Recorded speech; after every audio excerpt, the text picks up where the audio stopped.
The honeybee. This essential part of our ecosystem isn't just a yellow and black nuisance with a sweet tooth and a stinger.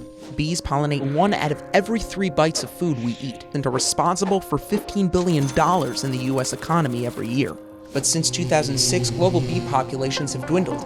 Last year alone, the United States lost 45% of its bee colonies. Scientists haven't found a cause, but are calling the phenomenon colony collapse disorder. There are those trying to save the honeybee, pushing innovative ideas and pulling us back from the brink. They are doing the uncommon good.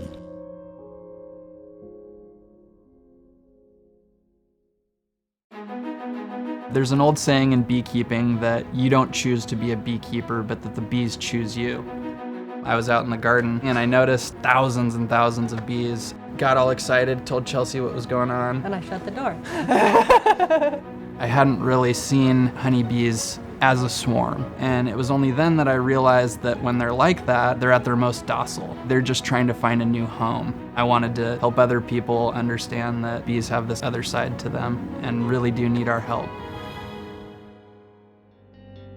Honeylove's mission is to educate and inspire urban beekeepers. We do a lot of school outreach, we do a lot of community outreach, giving them their first taste of honey and giving them reasons to get excited about why we need bees. It's awesome! It's so good! He also said, is it true that most bees are girls? And is it true the queen is the only one who can sting twice? And it was like, this little kid totally got it. Instead of just stepping on a bee and then having a lifelong fear of bees, you know, we've given someone so small the bee fever. Oh God! To see that impact that we're having, that's what it's all about for us. When you try to commercialize nature, there's going to be blowback. It's our opinion that that's what we're witnessing here with the colonies collapsing. Our bees in the city are actually thriving. So what we're trying to do is convince people that the urban environment is a great place for bees, as long as when they show up, someone doesn't call the exterminator. This obviously takes quite a bit more effort than just spraying it with some foam or pesticide. You actually have to get all the combs out and try to convince 60,000 bees that this is where they need to move into. Chelsea was accusing me of being a cat lady of bees. It really became apparent that we were going to need to figure out a better solution than bringing everyone's bees to my backyard. In LA, it's not technically legal to have bees in a residential area.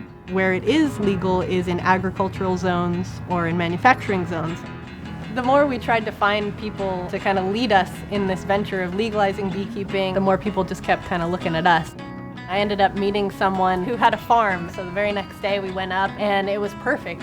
That was like a really big step for us to have an official spot where we were openly allowed to come out of the closet and say, come see our bees. That's where we hold our monthly mentoring, where we bring people out and put them in suits and get them their first experience of getting their hands sticky. Even if you don't want to be a beekeeper, there are ways to help the bees.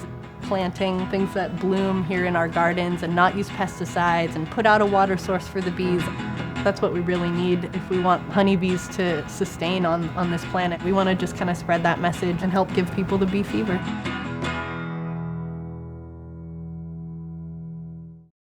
SoulPancake, subscribe!